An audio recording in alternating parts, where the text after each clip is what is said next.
Memory Master Champion Louis Angel right here with aemind.com, and we're about to go right into the next set of prefixes.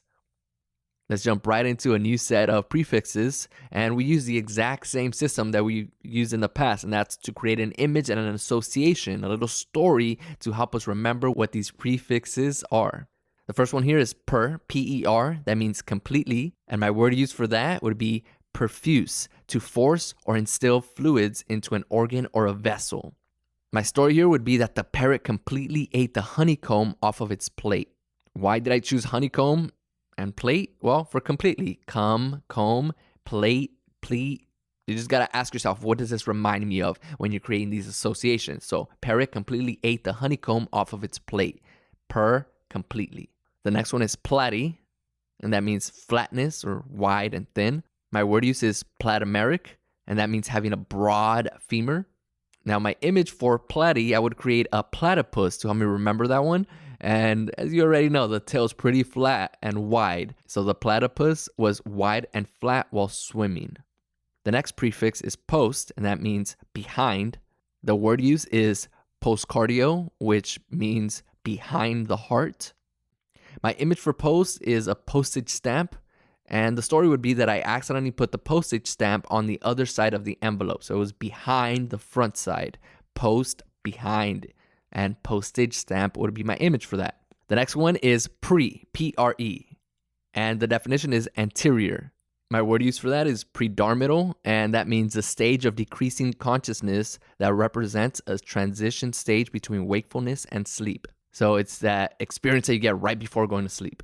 For the story, this one's pretty easy. For pre, I associated preach for that. And for anterior, I pictured an anteater. So an anteater was preaching up on stage to his fellow anteaters.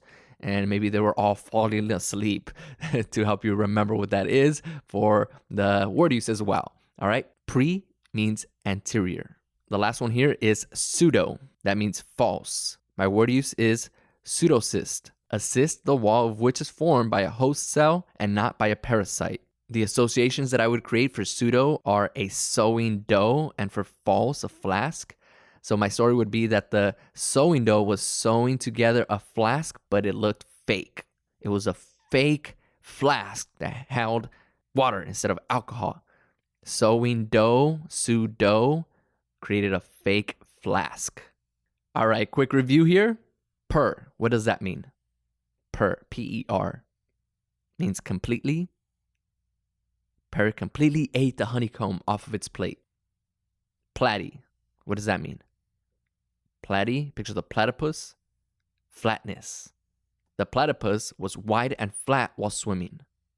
Post, what does post mean? Remember where we put the postage stamp. It was behind the envelope. Post means behind. Pre. Think of the associations. Pre, preach. Who was preaching? The anteater. Pre means anterior. And lastly here, pseudo. What was your association for pseudo? Sewing dough. You're sewing dough into a fake looking flask. False. Pseudo means false.